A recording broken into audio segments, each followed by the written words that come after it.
Hey guys, it's Mo from Mo in the Deep End, and we have all of your news this evening, the 29th of July. Welcome, Wolfram and Squid Pro Quo. We have a kind of update to a story I did with Newsy Nuggets, I believe, in the morning. So we do have that as the first story. The grandmother in the ES murder suicide left a 7-page note detailing cancer suffering and child abuse accusations, according to sources. So, this would be the case where the grandmother unalived her ex daughter in law, allegedly over child custody. Um, a suicide note penned by a terminally ill grandmother who shot both or shot down her ex-daughter-in-law, then herself on the Upper East Side, uh, provides shocking new insight into her troubled mind, law enforcement sources revealed Monday. The 7-page note, so this was the general area that it happened in.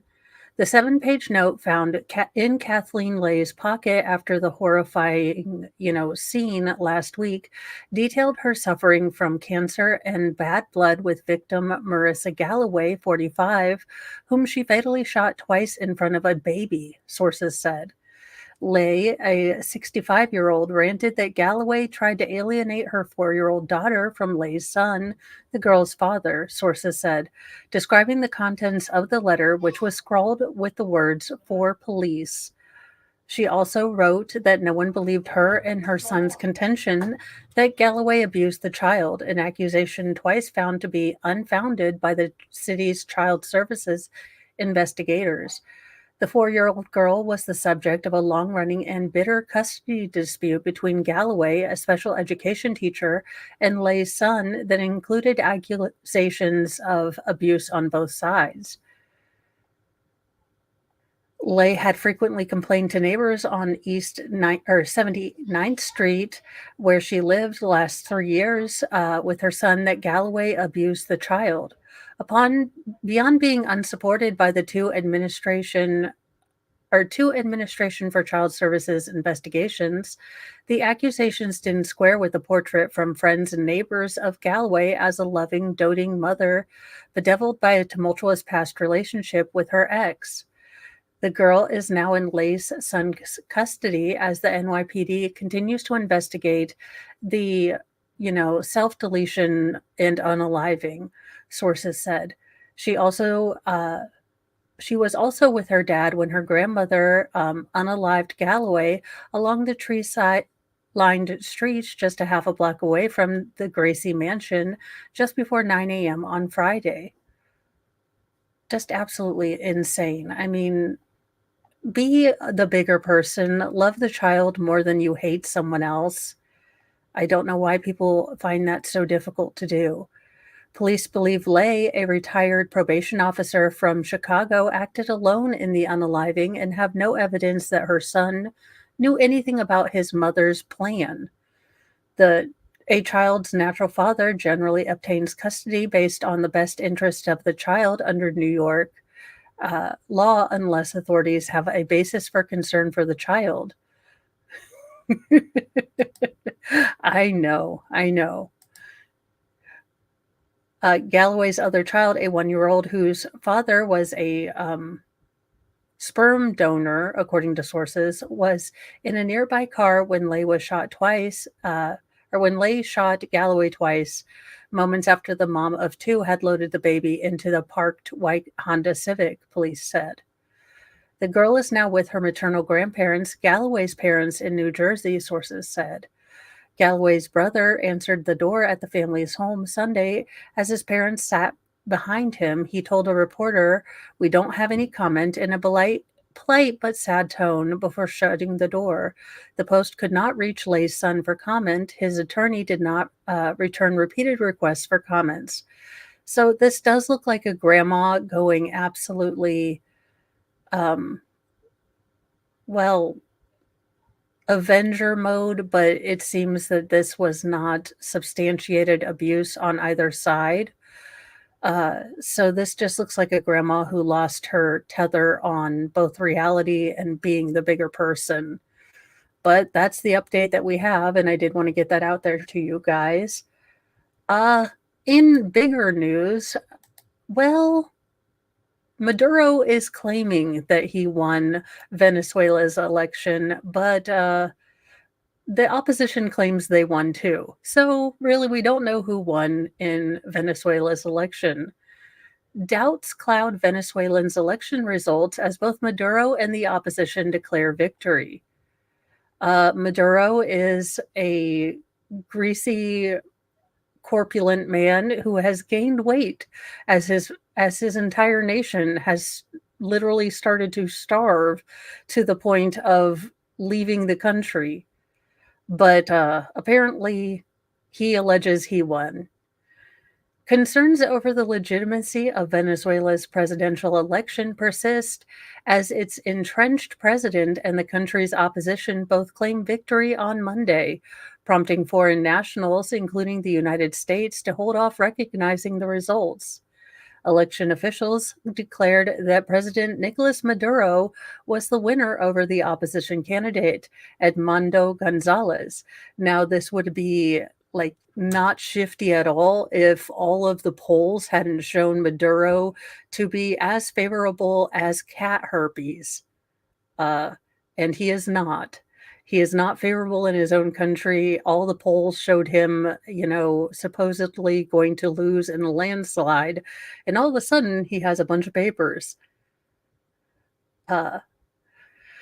With 80% of the ballots counted and a 59% voter turnout, Maduro won a third term with a little more than half the votes, 51%, while Gonzalez obtained 44% of the votes, according to a preliminary report from Elvis Amoroso, head of the National Electoral Council, which is controlled by the Maduro government.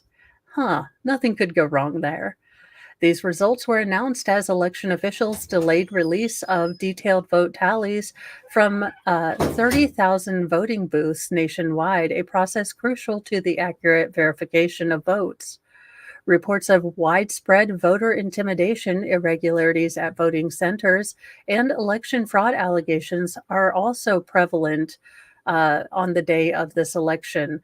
Now, I don't know how many of us thought that Venezuela was going to have a by the book election. I don't think many of us had that particular fairy tale on our bingo card, but I doubt that this is going to end in anything other than martial law and shenanigans. That's just what I'm guessing, though. Reports the Secretary of State, Anthony Blinken, and Washington had, quote, serious concerns that publicized election results did not reflect the votes of the people. Citing independent exit polls, opposition leader Maria Corina Machado claimed Gonzalez won 70% of the votes. Gonzalez had replaced Machado as the opposition's presidential candidate after Maduro in January banned her from holding office based on fraud and corruption allegations she has denied. But she has been a driving force behind the opposition movement. Venezuelans and the entire world know what happened, Gonzalez said, and we won't rest until the will of Venezuela is respected. Maduro's government has relied on fabricated election results in the past. The U.S. government considers his 2018 re-election to have been fraudulent and has said that the South American nation has not had a democratic election since 2015. Argentine President Javier Milei called the official election result a fraud, and leaders in Costa Rica and Peru rejected it. Chilean President Gabriel Boric said the results were difficult to believe, adding he would not accept any result that was not verifiable. Spanish Foreign Minister Jose Manuel Ibarres echoed Boric's sentiment, saying details from all polling stations should be revealed to guarantee a fully verifiable. Yes, only this time it was Mr. Mo. I don't know why in this country in this house, the gifting of a cat while you're busy is the new cultural standard. I don't know why that happened, but it did. The Carter Center, a non governmental organization, is also urging Venezuela's National Election Commission to, quote, immediately publish presidential election results at polling station levels. In a statement, the Carter Center said they were invited by the Venezuelan Election Commission to observe the presidential election, adding that the unreleased information is critical to our assessment. Russia, Cuba, Honduras, and Bolivia have accepted Maduro as the winner. The leaders of Brazil and Colombia, which recently worked to restore ties with Venezuela, praised the overall quote unquote peaceful nature of yesterday's election and called for total vote counts, verification, and an independent audit to be carried out as soon as possible. Sunday's election was among Venezuela's least violent in recent memory. Maduro had threatened a quote unquote bloodbath if he was not reelected. Under his leadership, he provided continuity to a single party rule of the Chavista regime, the socialist inspired political movement that turned authoritarian that began nearly 3 decades ago under Maduro's mentor, Hugo Chavez. Venezuela is home. Okay, so basically, we have no idea what's going on in Venezuela. What we are going to do is, well, some countries have already said Maduro is the leader. Other people are waiting for actual counts. And Lord knows we have no idea. Basically, I'm guessing we'll find out who is actually the, leader of Venezuela sometime next year, is all I'm guessing. What I do foresee, unfortunately, is that Maduro is not going to peacefully leave power, regardless of what votes say. He is already threatening, according to breaking news, he is already threatening anyone who has any sort of feelings that this might not be all on the up and up. If you decide to protest, the police are, well, the military police are, free to do whatever they want with you, pretty much. So if you're in Venezuela, you know, be safe, keep your head on a swivel, and we'll figure out who you voted for at some point, I hope. In sad news, not that I know much about, sports, but former MLB pitcher Doug Creek is dead at 55. Doug Creek, who spent 9 seasons in the major leagues, died Sunday at 55 from the effects of colon cancer, according to Journal News in West Virginia. The Southpaw pitched for 7 teams: the Cardinals, Giants, Cubs, Devil Rays, Mariners, Blue Jays, and Tigers from 1995 to 2005. Creek's high school coach, Vic Holmes, told the Journal News that the death was shocking. Creek was named the 1987 State Baseball Player of the Year by West Virginia Sports Writers Association. He would play his college ball at Georgia Tech, becoming the school's all-time winningest left-hander. Creek won 40 games and entered Georgia Tech's Hall of Fame in 2000. He was drafted by the St. Louis Cardinals and made his MLB debut in 1995 before being traded to the Giants in the offseason. Though he spent most of his career as a reliever, he started 3 games with the Giants, including his first career win against the A's in 1997, a game in which he struck out Mark McGwire twice. He pitched a good game. It wasn't just one batter, McGwire said after the game. Give the pitcher some credit. He did his job. Creek played for the Hassan Tigers in Japan in 1998, going 9-1 before returning to the U.S. and pitching for the Cubs. During his career, he went 7-14 with a 5.23 ERA, which I don't know what that means, but I mean, I guess that's pretty good. Sports ball. He also had an opportunity to play for legendary managers Lou Piniella and Dusty Baker. Pinella's a guy that you just wanted to go to war with him, Creek once said. He's not scary or imposing, but you want to go out and play well for him. I felt the same way with Dusty Baker when I played with him. Following his playing career, he became a charter boat captain and competed as an angler. He also ran a baseball academy. He was a good guy, a high school teammate. Scott Bullitt said, it's sad to see a guy like Dougie go so soon. So I'm glad that he's no longer suffering with, thank you, Squid Pro Quo, and all you people that understand sports ball. Because I'm like, yeah, I'm sure he did that in calculus. But I am glad he's no longer suffering. I know that when you are really ill with colon cancer and, those final months are just terrible, and I'm glad that he's no longer suffering, but I know that his family is probably devastated right now. So I hope that they are getting the love and support that they need and, can get through this with at least a little bit of grace and time.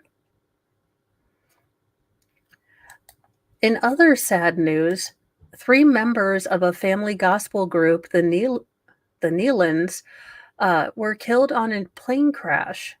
Kelly Nealon Clark, her husband Jason Clark, and their daughter Amber Nealon Kiesler were headed to the Gaither homecoming cruise to Alaska. 4 others were also killed. So this looks like it was an airplane that went down. 3 members of the family gospel group, the Nealons, were killed in a plane crash in Wyoming on Friday afternoon that also claimed the lives of 4 others, including the pilot. Kelly Nealon Clark, her husband Jason Clark, and their daughter Amber Nealon Kiesler were headed to the Gaither homecoming cruise in Alaska when the crash occurred. Gaither Management Group said on a statement Saturday. The National Transportation Safety Board said the crash occurred near Recluse, Wyoming, a community in the northeast of the state. Y'all, that is where I'm moving, Recluse, Wyoming. We are going to have my introvert commune right there in Recluse, Wyoming. We have found our new home place. Kelly and Jason's other daughter, Autumn Nolan Streetman, who is also a member of the group, was not on the plane. She released a brief statement thanking people for the prayers that have been extended already to me, my husband, Jamie, and our soon-to-be born baby boy, as well as Jason's parents, Dan and Linda Clark. We appreciate your continued prayers, love, and support as we navigate the coming days. The group's last Instagram post was on Friday after they documented a pit stop in Nebraska. Gaither homecoming Alaskan cruise, we're on our way, Jason Clark said before panning the camera to show the rest of the group. Also killed in the crash were Amber's husband, Nathan Kiesler, Melody Hodges, an assistant, pilot Larry Haney, and his wife, Melissa. It wasn't immediately clear what led up to the crash. Gaither Management Group said the National Transportation Safety Board is investigating the incident. A spokesperson for the NTSB said preliminary information indicates that a Pilatus PC-12 47E, a single-engine turboprop, impacted the terrain following a reported autopilot issue during flight.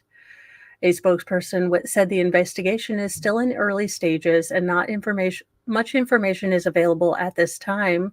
The agency was sending a team to the crash site. Once the team gains access to the plane, which is in a remote location, they will begin examining the aircraft. Haney was a Georgia Department of Correction board chairman. The correction department said Haney and his wife were devoted to one another, to their grandchildren and family, and were also devoted and staunch supporters of the GDC family. Governor Brian Kemp said he was truly saddened over the deaths. As a chairman for the Georgia Department of Corrections Board, through a career of valued service in public safety, Larry's impact on our state will not be forgotten, he said on a statement on X. We will continue to hold his memory and enduring commitment to his fellow Georgians in our hearts and memories. Kemp also added, "Our family is asking everyone to join us in praying for those who have been lost, for their loved ones and community, and for those throughout the gospel music community who have lost dear friends in this heartbreaking accident." The Nielsen's have recorded more than 35 albums and amassed over 20 top 5 Southern gospel radio singles for songs including Thanks, Coming Home, We Shall Wear a Robe and Crown, and Oh for a Thousand Tongues, according to their website. In 2016, they were inducted into the Gospel Music Hall of Fame. Throughout their career, the four-person group received a Grammy nomination for Best Southern Gospel Album in 1991 and received 35 nominations for the GMA Dove Awards. They most recently won a Dove Award for Country Bluegrass Roots Record Song of the Year in 2021 for If God Pulled Back the Curtain. So I have actually never listened to them. I will probably listen to some of their music because um, I love gospel music, but I have to be in the right mood. And it's really very sad for this entire family. And unfortunately for the one, um, member of the family who probably didn't fly because she's very pregnant. Uh, this is devastating. I do hope that, the community gathers around the family and uh, takes care of them, and, they will live on in song, and I'm sure uh, they will. Oh, yeah, Jude, I saw that. I did that on the afternoon Newsy Nuggets. It's such a terribly sad story. It was breaking, around the afternoon time, so I put that in my 3 stories. I I am a little flummoxed and a little bit irritated that all we know is that it's a teenager.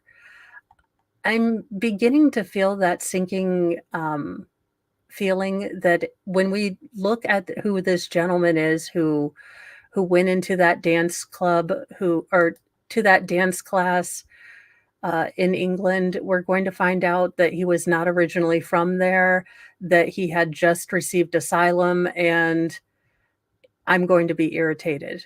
I'm going to be irritated and upset and ticked off that this is a problem that is about as easy to see as, a fully light up glow day neon sign. It really is. So I'm the way they've worded the articles and have no descriptors for the teenager who did the crime, it's a bit suspicious to me. Well, we haven't caught a lot of people, but we did manage to capture, the Sinaloa cartel leaders, and we did have help. U.S. operation to capture Sinaloa cartel leaders had help from one of the captured men, a son of El Chapo, officials say. The arrest of 2 leaders of the Sinaloa cartel in the United States on Thursday was organized by one of the 2 men arrested, Joaquin Guzman Lopez, the son of infamous cartel boss Joaquin El Chapo Guzman.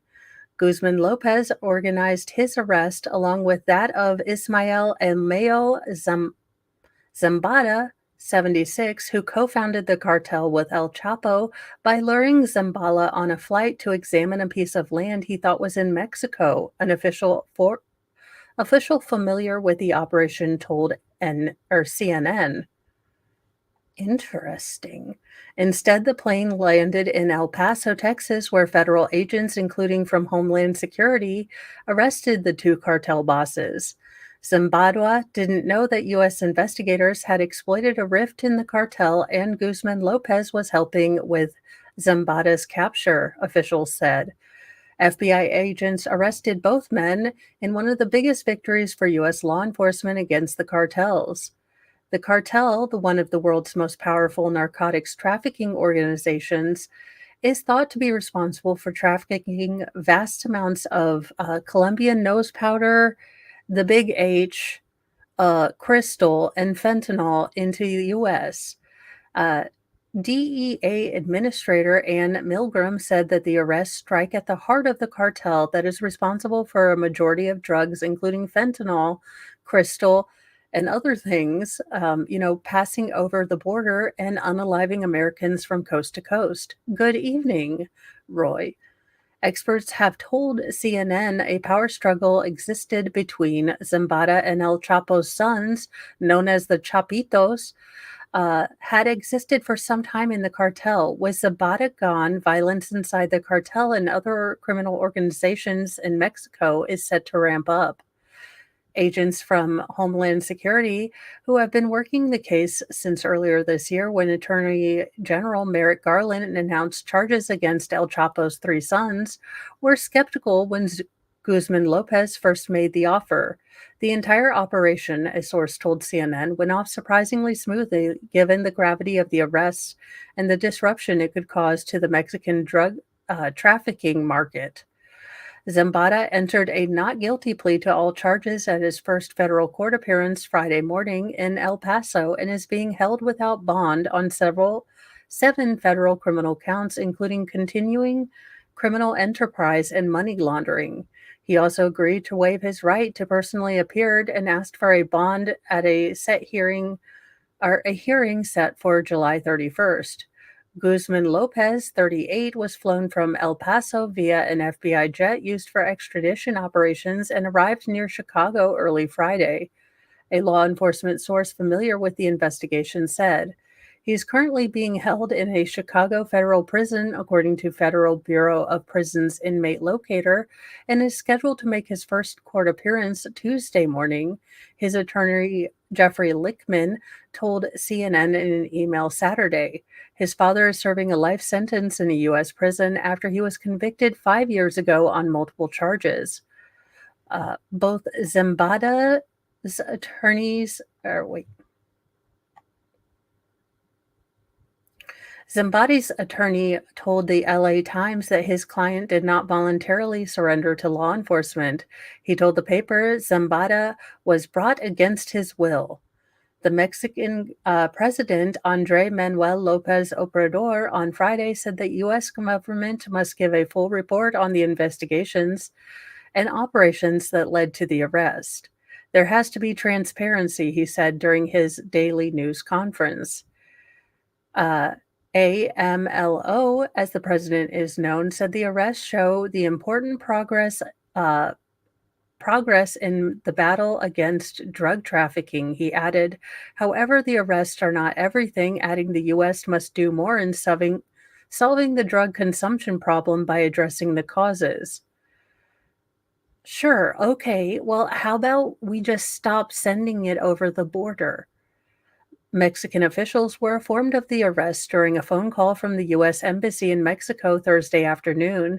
Mexico's Secretary of Security, Rosa Isla Rodriguez, said Friday the Mexican government did not participate in this detention or surrender, Rodriguez said during AMLO's daily news conference, adding Mexico is waiting for more information from the U.S. government. Well, if you're waiting for information from the U.S. government, it'll be a long time. We're still waiting for Vegas and Kennedy and Roswell. So Mexico, get in line because we're still waiting for a lot of answers from the government too. U.S. authorities had sought Zambada's capture for years and in 2021 raised the reward for information leading to his arrest to $15 million. He was indicted by Northern Illinois grand jury in 2009, according to a U.S. State Department, and was facing various criminal charges. Ismael Mario Zambada Garcia is the longtime leader of the Zambada Garcia faction of the Sinaloa cartel. Zambada Garcia is unique in that he spent his entire adult life as a major international drug trafficker, yet he has never spent a day in jail. Similarly, Guzman Lopez was previously indicted by a federal grand jury in Illinois on narcotic, money laundering, and firearms charges, according to a statement last year from prosecutors. The Sinaloa cartel, named after the Mexican state where the gang was formed in the late 1980s, is one of the most powerful criminal groups in the world, raking in billions of dollars annually by trafficking drugs into the U.S. and around the globe.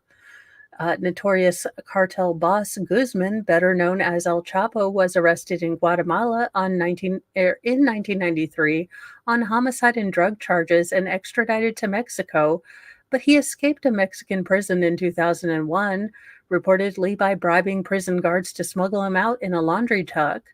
He was arrested again in 2014, but escaped again, this time through a tunnel. Guzman was arrested for a third time in 2016 and then extradited to the U.S. In a major trial, he was convicted by a federal jury in Brooklyn in 2018 and sentenced to life in prison plus 30 years, according to the Justice Department. He was found guilty on all 10 federal criminal counts, which included engaging in continuing criminal enterprise, conspiracy to launder narcotics proceeds, international distribution of cocaine, heroin, and marijuana, and the use of firearms. During the trial, Guzman's lawyer argued that Zambada was the real kingpin of the cartel who bribed the Mexican government to frame Guzman and remain free to run the criminal organization. In the latest in a string of U.S. indictments against him, Zambada was charged in February with conspiring to manufacture and distribute fentanyl, an extremely potent synthetic opioid that has killed tens of thousands of Americans in an epidemic of overdoses. So, two bad guys going to prison forever and ever. Yeah, I don't understand. Again, we've had a war on poverty since the 30s. It still seems like poverty's winning. I mean, I get the need to have a drug enforcement thing, but as with all things the government does, the war on poverty hasn't stopped poverty. We haven't found it and eradicated it yet. The I mean, really, we just don't seem to be able to take care of much. Anywho, well, Paris is, maybe France didn't delete those Last Supper blasphemy things. Maybe their fiber optics were just, I don't know, attacked. It's not anything bad. Don't look here. This is just normal. French fiber optic networks were sabotaged days after coordinated attacks paralyzed rail service ahead of the Olympics. So the French government has been dealing with a lot. There was a coordinated attack on the French railways earlier this week or late last week, but the French government is like, no, this is totally not coordinated. These are just fires that happen to start at the same time. Look, whatever helps you sleep at night. A number of fiber optic networks have been sabotaged across France, just days after arson attempts paralyzed high-speed train services during the Olympic Open ceremony, according to reports.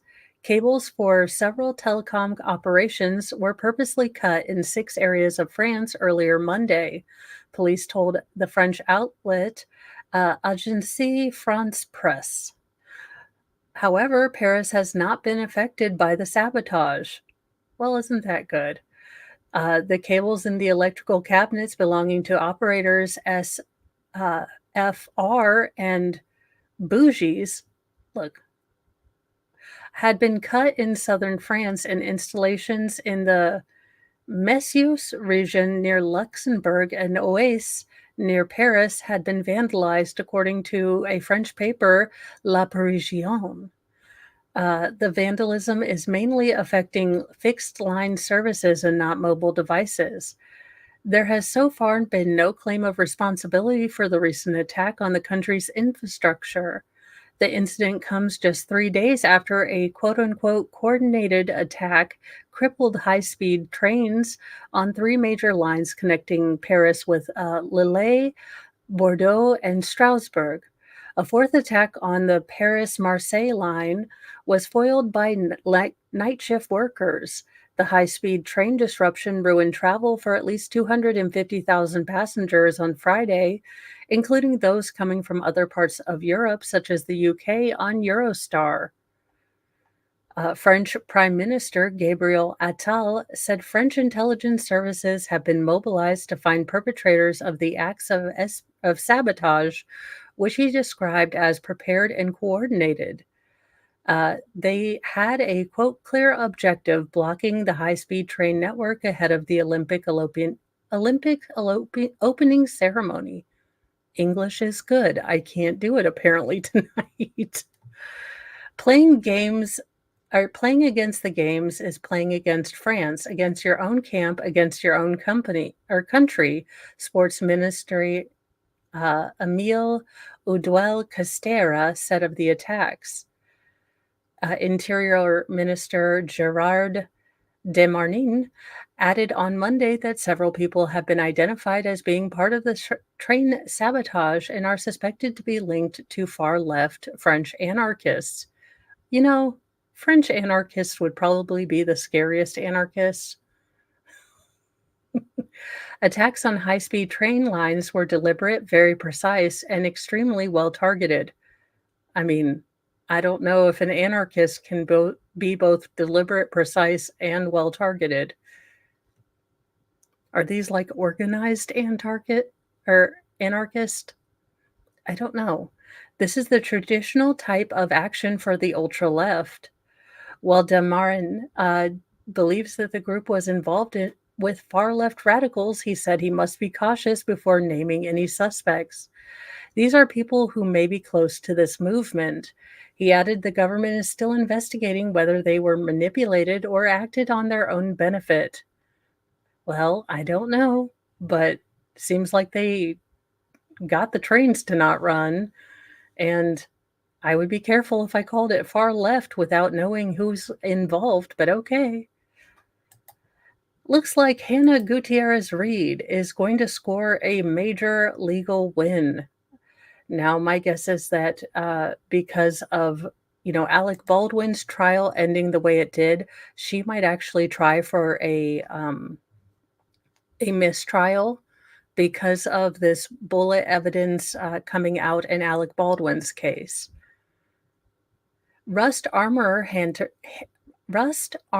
Hannah Gutierrez Reed just scored a big legal win as she attempts to get a new trial. The 27-year-old armorer and actor Alec Baldwin were charged with involuntary manslaughter in connection with the death of cinematographer Helena Hutchins on the set of the Western film in October 2021.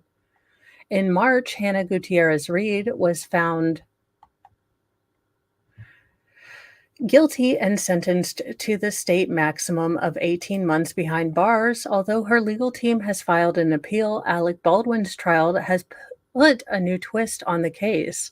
On the second day of his trial, a crime scene technician testified that there was evidence that law enforcement officials did not turn over to the defense.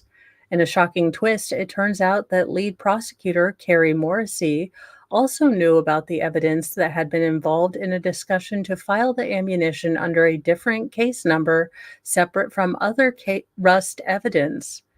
The admission prompted prosecutor Erlinda Johnson to resign on the third day of the trial. Judge Mary Marlowe Summer concluded that the misconduct committed was so severe that the only remedy was to dismiss the charges against Alec Baldwin with prejudice, meaning he can no longer be charged with this ever again. However, he is still involved in several civil lawsuits along with other Rust producers. Fortunately for the incarcerated armorer, there has been a new development in her attempt to get her charges thrown out. After the misconduct of the prosecution came to light, her attorney, Jason Bowles, filed for the right to get the 27-year-old armorer a new trial. Carrie Morrissey was also the lead prosecutor in Gutierrez Reed's trial, although Erlinda Johnson was not involved. The New Mexico Court of Appeals has decided to grant a motion allowing the First Judicial District Court to rule on her request for a new trial, according to the Santa Fe New Mexican. A week after Baldwin's involuntary manslaughter trial was dismissed with prejudice, her team had filed a motion asking the court to throw out her involuntary manslaughter conviction and hold a new trial, arguing that the misconduct by the prosecution could have led them to bury evidence in her case as well.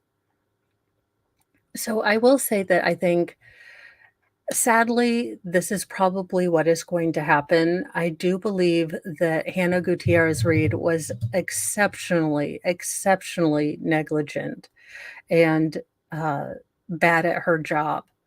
But I believe because of the prosecution shenanigans with these extra bullets that they, conveniently filed somewhere else, I think, sadly, that the only justice that Helena Hutchins' family is going to get is going to be from civil cases or things like that. I don't think that Hannah is going to be charged, or I think what eventually is going to come of this case is that she too is going to get a mistrial with prejudice. Um, I and that's sad because I think she was the one that was the most, let's say, on the set, physically responsible. Again, Alec Baldwin hired Hot Topic discount Barbie.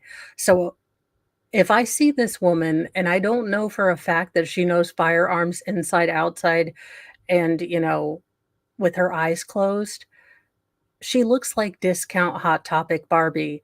And why you would choose to hire someone with very little experience in your very rushed, very, kind of low budget Western, I just sadly don't think that anything is going to come out of the, criminal side. I think that they will be able to get a little bit of monetary compensation and justice from the civil side, but I don't know that uh, this is going to play out in the course the way we thought it was going to. In some good news, finally some good news. I have some good news. A modern day miracle man, aged 30, who woke up from a 244-day coma. Uh, this is not good news. For the love of, I didn't read the whole story. Never mind. Not good news. For the love of all that is holy, I only read the first part of the headline. Not good news. False alarm. Modern day miracle man 30 who woke up from a 244-day coma was struck and killed by a pickup truck. Just when I thought I had a really good story for you guys, read the entire daggone headline. A 30-year-old Florida man who once was so close to death, returning from a 244-day coma that doctors wanted to harvest his organs, survived the ordeal only to be unalived by a pickup truck. Drew Cohen, who was just days away from his 23rd birthday in 2017 when he got into a motorcycle crash that sent him into a deep coma with a traumatic brain injury, he miraculously woke up after 8 months, according to a report from WT LV TV News on Saturday. Quote, they would have harvested his organs, his mother, Yolanda Osborne Cohen, told the outlet. It was because of my faith that gave me the boldness to speak up and push back and let them know you're not getting a toenail or an eyelash. She said her son was even brain dead at one point, but she didn't give up hope. Drew was sent home still in a coma until his mom's faith was miraculously rewarded. Yeah, Mom, I'm okay, he allegedly told his stunned mother one day. I love you, Mom. After years of grueling rehab, Drew was dubbed a modern day miracle when he began walking again. The miracle came to a heart wrenching end on Friday when Drew was hit by a pickup truck while walking on Collins Road in Jacksonville around 5:30 a.m. The driver who told cops he hadn't seen Drew pulled over and called 911, but it was too late. He passed away on the scene. Despite her heartbreak, Osborne Cohen said she's grateful she had 7 borrowed years with her son. I mean, and he looked like he fought hard. I mean, that is a lot to, survive from, to get up and continue going and to relearn how to walk, to not give up on that. God honored my request, and I'm not mad. I'm not angry. I'm at peace, she told the outlet. I got 7 years, and like Hezekiah, who turned his face to the wall, I remember sitting on Drew's hospital bed and saying to myself, Thy will be done. She said she believes her son is now in heaven and no longer suffering. Drew is healed, walking, and not struggling to keep his balance, she said. His arm is probably lifted so high, saying, Thank you, Jesus. He probably has a football in one hand and a Bible in the other. Well, I mean, gosh, this mom is the best mom ever because I don't know that I'd have uh, the silent faith to have this great of an outlook. I think I'd be pissed off and really upset and mad at God if I'm going to be honest with you. So, what an amazing attitude to have. And I know she's probably missing her son, but absolutely, grateful that she got those extra years with him and a very good model to have our feelings, a very good model for our adult feelings because she seems to have a really good attitude about the whole thing. Whereas I would not. I would not. I would be pissed off. But there you go. And we have Florida man next.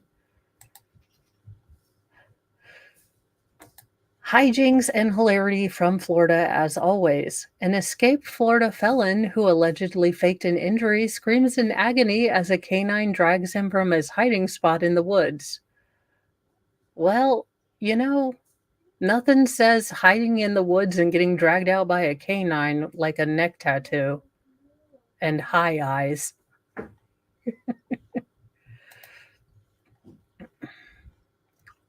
A Florida inmate who faked a fall injury in an effort to escape was dragged by a law enforcement canine kicking and screaming from the thick underbrush where he was hiding, authorities said Sunday.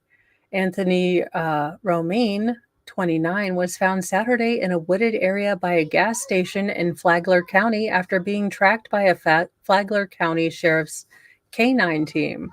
He was hiding underneath some foliage and underbrush, the sheriff's office said. His capture came 7 hours after his escape.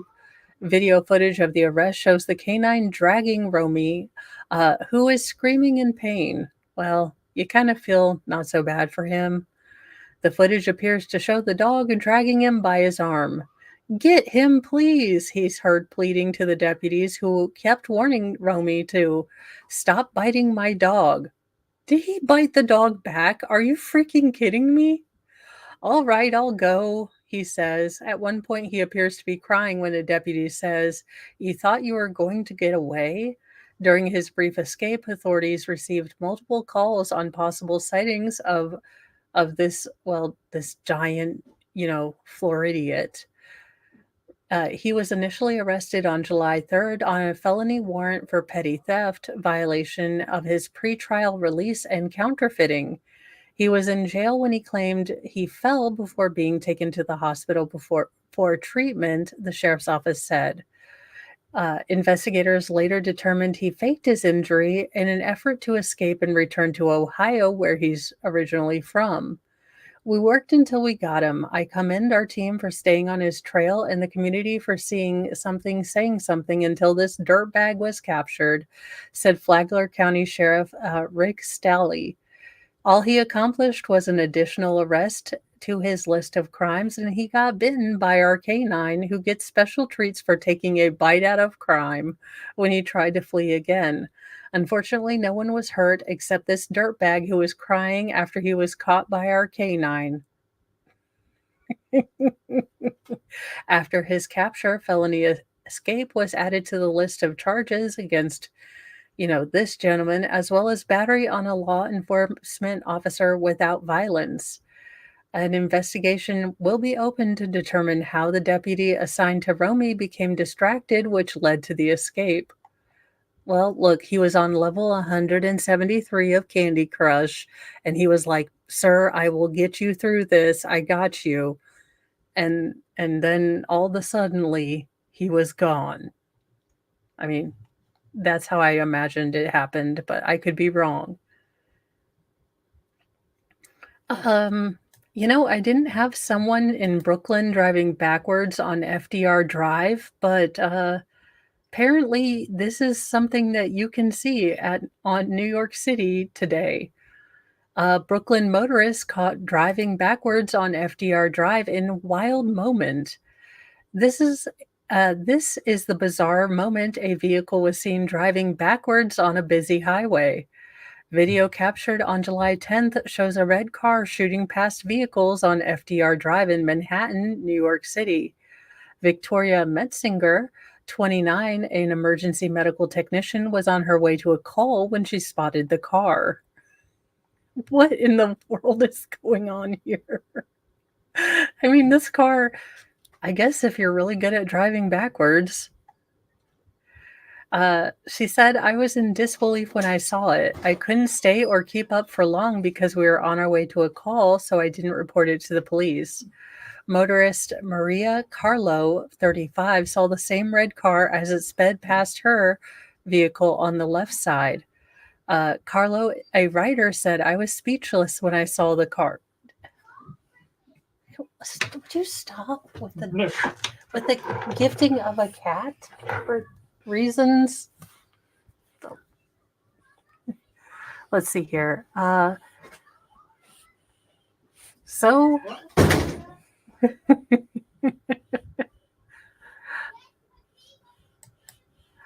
let's see. In a barber plotted with two men to set a building ablaze with hand sanitizer as an accelerant. Unfortunately, during Larry, Curly, and Moe's plan, they didn't count on a firefighter that would pass away because of the flames. So these three Mensa members, as you can all tell, or Waffle House members, I mean, whichever.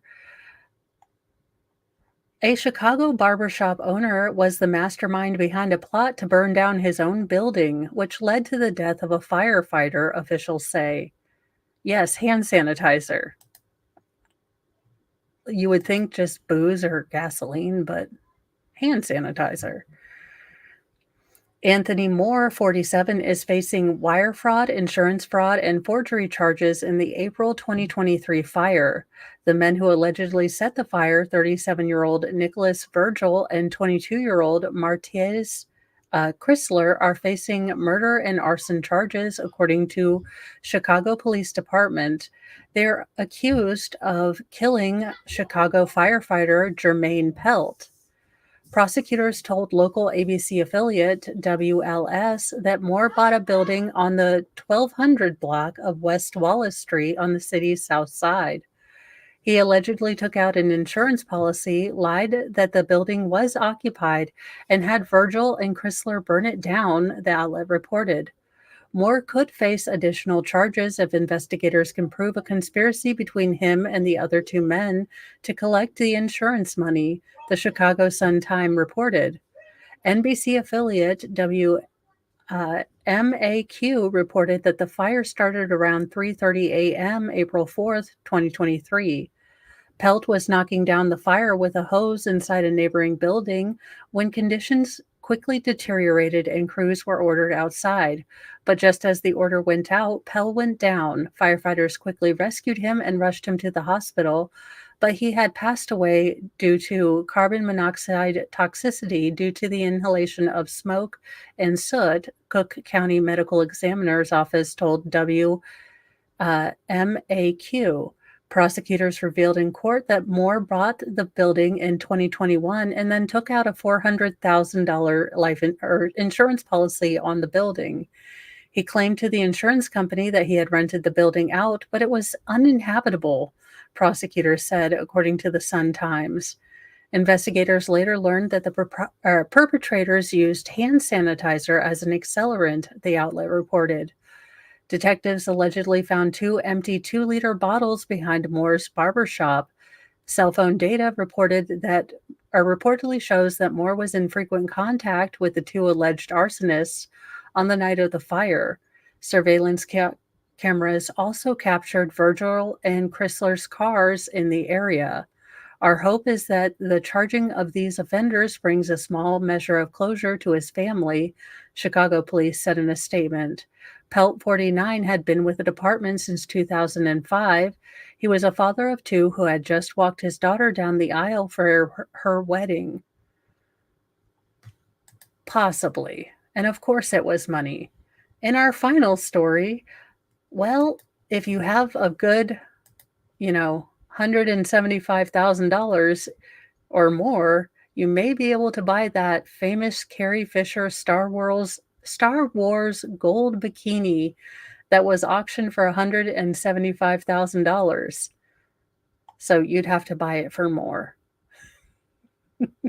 The infamous gold bikini sported by Princess Leia in 1983's Return of the Jedi sold for $175,000 at an auction that also featured a screen-used Y-wing model selling for over $1.55 million. Heritage Auctions said that the July 24-25 Hollywood Entertainment Signature Auction featured a number of Star Wars artifacts, including the slave Leia bikini famously worn by Carrie Fisher when she was a prisoner at Jabba's palace. The costume, inspired by Frank Frazetta, was designed by Nilo Rodis Jamero and sculpted by Richard Miller. When director George Lucas showed me the outfit, I thought he was kidding, and it made me nervous. Fisher told NPR in 2016, I had to sit very straight because I couldn't have lines on my side, like little creases. No creases were allowed, so I had to sit very, very rigid straight.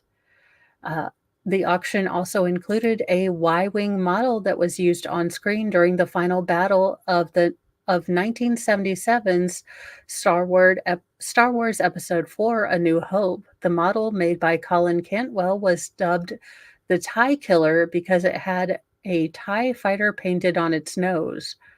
The miniature sold for $1.55 million, making it the third most expensive Star Wars prop ever sold at auction.